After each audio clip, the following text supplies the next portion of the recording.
po Gyako Akawuuwo bafuuka babbi bubbi. Kyagulanyi Moses ngono ye ssentebe w'ekyalo Magezi Ntonyeze mu ggombolola y'e Malangala mu disitulikiti y'e Mityana y'omu ku balimi ab'enyumiliza mu mulimu guno ku mutendero gwa wansi wabula n'ennye gavumenti olw'okuteeka ssente mu bintu ebitayamba bannansi so nga ebikozesebwa mu kulima biri ku buseere. Kuba bino ssente by'obulimi ze ssente ezaffe naye kati eddagala lya bbeeyi ensigo za bbeeyi kati osaasira omuntu atakyasobola kati kugula ddagala kuba kati ebirime byafuuka byakufuuyira tebiringa biri tyosimba busimbi kasooli n'okungula kati bigimusa buli kimu so singa gavumenti sente zeesaasaanya mu kugulirira abalonzi baginoonyeza obulu singa eziteeka mu bino ebyobulimi nze ndaba kyandibadde kikola amakulu g'amaanyi nnyo kuba zino ssente zaffe olira kuba nze kati kasooli nnima sinoonya katale nina enkoko zange era olumujja wano mutwala mu nkoko zange. Kyagulanyi atubuulidde entandikwa ye ey'okulima wamu n'ebirungi byakufunyemu era ng'ona alina ekigendererwa ekyokuwa abavubuka endokwa nabo bafuna entandikwa. Pulezidenti Museveni yampa ebitooke 400 yabimpeera mu biseera bya musana omukyalo omulimi yali obali bamuyita Namuwayi ebiseera ebyo bwe nzijukira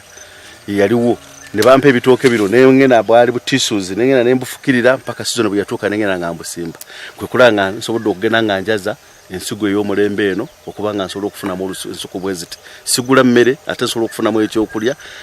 n'okusobola okuweerera abaana bange era kati buli ayagala ebitooke ngenda kumugabira ebitooke 20 season eno nga tennaggwako basobole okwekulaakulanya okwejja mu njala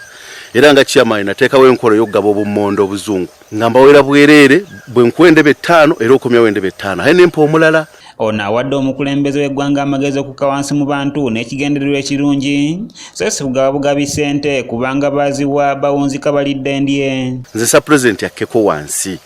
atuuke wansi alabe ekiri ku ground abantu baffe basobola okukola naye tebafunye muntu kubakwasizaako ne bonakwata ekikukya kya ssente n'okimuwa agenda kunywa obunyumwenge azimalewo ate era enkyakomewo kati agenda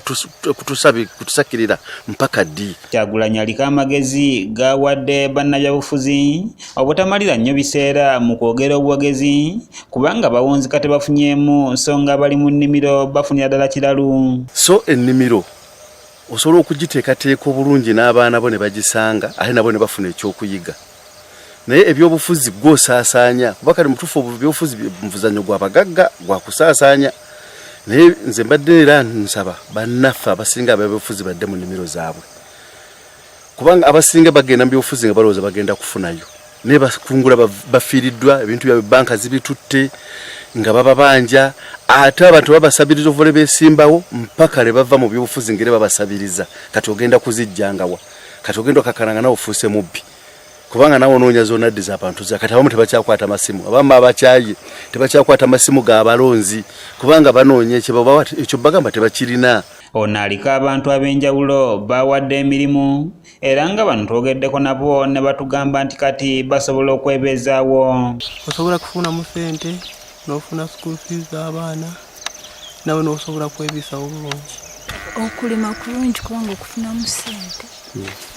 ekirala bw'oba olima okusobola makinga loss okitegeera